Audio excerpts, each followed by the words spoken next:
Okay. So, dumako naman tayo sa pagkabuo ng Pambansang Asembleya or Philippine Assembly.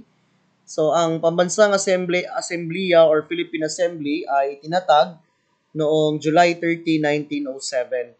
So, ang Pambansang Asembleya or Philippine Assembly, layunin nitong gumawa ng mga batas para sa mga Pilipino. At nahalal bilang unang speaker sa kasaysayan ng Philippine Assembly si Sergio Osmeña. Na alam naman natin, Sergio Osmeña ay makikita sa 50 peso bill na ating ginagamit na salaping papel sa kasalukuyang panahon. No? At ang Philippine Assembly ngayon, kung ihahambing natin, ito yung House of Representatives. Okay. So mula 1902, bumilang tayo ng 5 taon before we fully follow the conditions under the Cooper Act.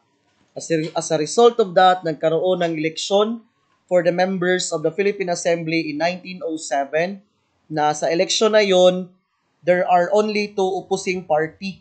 So naglaban ang Partidong Nasyonalista at Partidong Progresista or Federalista. At ang Partidong Nasyonalista sa nasabing halalan na yon, they are seeking immediate freedom for the Filipinos against the American rule. While ang Partidong Progresista or Federalista, they are seeking the Philippines to become an official state part of the US. So gusto nilang maging bahagi tayo bilang official state ng Estados Unidos. Sa nasabing halalan na ito, during 1907, we can say that we have already secured a partial control of the Philippine legislature or lower house. Hawak na ito ng mga Filipino representatives or Filipino politicians. During 1916, in the year 1916, we extend the control of Philippine legislature because of the Philippines Autonomy Act or known as the Jones Law. So bahagi ng Jones Law, this law promised an eventual independence and created an elected Senate. So nabuo ang Senado. And Manuel Quezon became one of the contributor as an author in the realization of the creation of the Jones Law.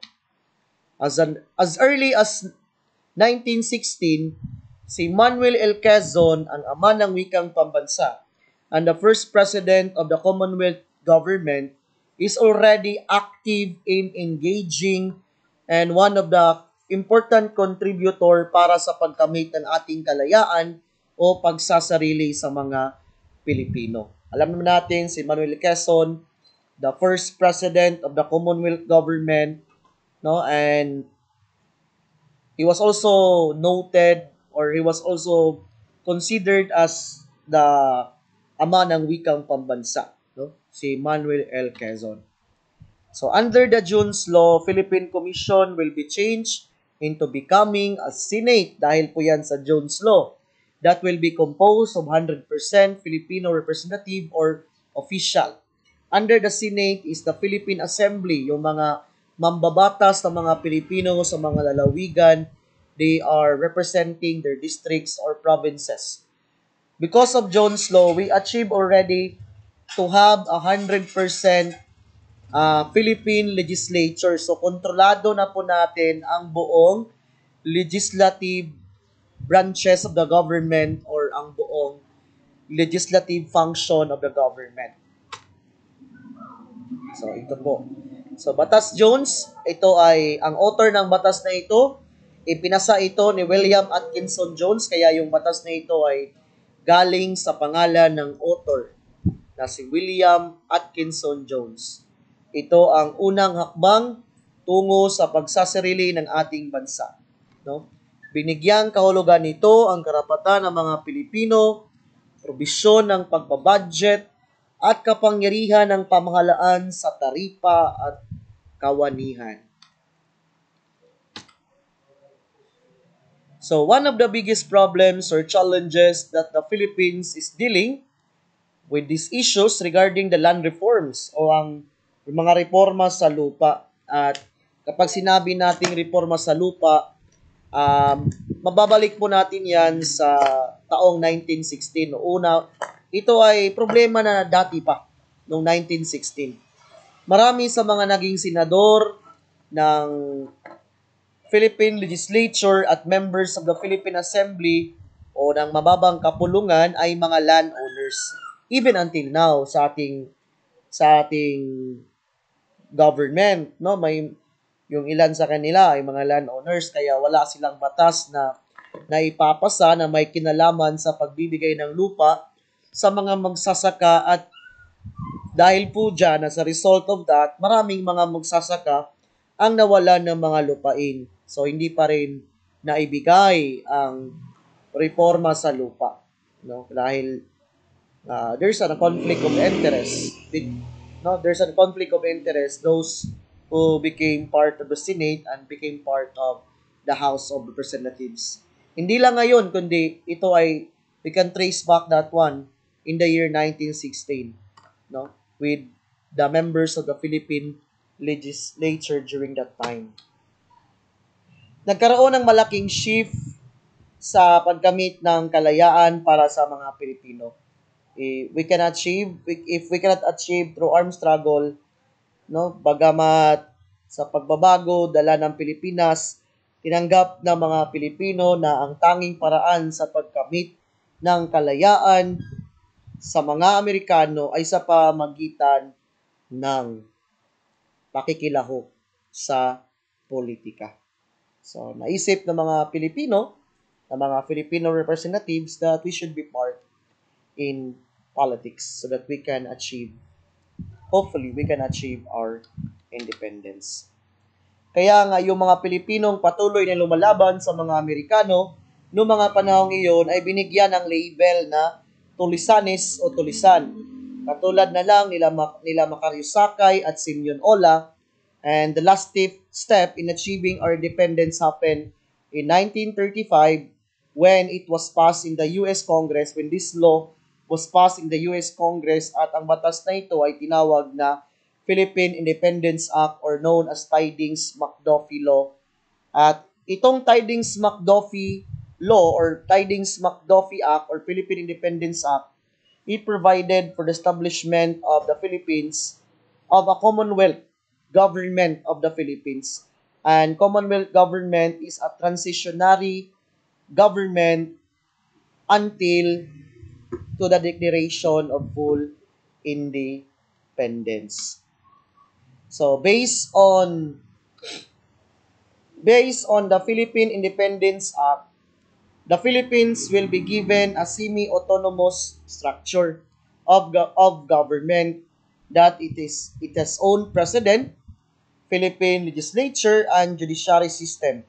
And this newly government called the Commonwealth Government. Kaya nagkaroon ng halalan noong 1935 noong itinatag ng mga Amerikano ang Commonwealth Government.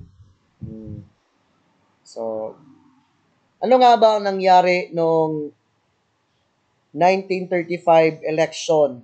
So, ang naglaban sa pagkapangulo noong 1935 election ay si Manuel L. Quezon at si General Aguinaldo, no? So, noong itinatag ng mga Amerikano ang Commonwealth Government, no, tayo ay binigyan ng pagkakataon na magtatag ng ating sariling pamahalaan. And as a result of that, nagkaroon ng halalan. The 1935 election was one of the most important events in the Philippine history because it marks the beginning of the Commonwealth of the Philippines, the first self-governing government under the American supervision, and this is a major step towards our full independence. The election happens on September 17, 1935. It was the first national election in the Philippines under the 1935 Constitution, which was approved after the Tidings-McDuffie Act dated in 1934. So, in the Tidings-McDuffie Act, it put the Philippines into a Commonwealth government, a 10-year transitionary period towards fulfilling our independence or gaining our independence after 10-year transitionary period. No? Ilan sa mga posisyon na pinaglabanan ay ang posisyon ng pagkapangulo, presidente, posisyon ng vice president at members of the National Assembly. So, ang naglaban ng mga panahon iyon ay si Manuel Quezon at Emilio Aguinaldo. No? Si Manuel Quezon ay nanggaling sa Nacionalista Party habang yung kanyang vice president ay si Sergio Osmeña. No? At si Emilio Aguinaldo ay nanggaling sa National Socialist Party habang yung kanyang vice president or running mate for vice president ay si Raimundo Mileza. At ang nanalo ay si Manuel L. Quezon. So Manuel L. Quezon won by a landslide victory. And the votes that he received, I think 695,332 votes against the vote of Aguinaldo, which is only 179,349 vote. At yung sumunod naman ay si Gregorio Aglipay, 148 10 vote. At sa posisyon ng pagka-vice president, ang nanalo ay si Sergio Osmeña. So the Commonwealth government was inaugurated on November 15, 1935 at the Luneta, now Rizal Park in Manila. So Manuel Quezon became the first president of the Commonwealth government at it became the symbol of self-governance. It marked the first time Filipinos elected their own national leaders. And the Commonwealth government served as a training ground for full independence, which was promised in the Tidings-McDuffie Act, a 10 years transitionary period, but it was eventually delayed because of the eruption of World War II. And during the Commonwealth government, it also stayed with the new creation of the Constitution, nagkaroon tayo ng pagkakaroon ng panibagong konstitusyon at ito ang 1935 Constitution, established a unicameral National Assembly and an executive branch headed by the President. Okay? So, Tidings-McDuffie Act dahil yung author ng batas na ito ay si John McDuffie at Millard Tidings. So, yun. Sinabi ko na po yan. So, under the Commonwealth government, we are semi-autonomous. The Americans hold the military aspect of the government and foreign relation.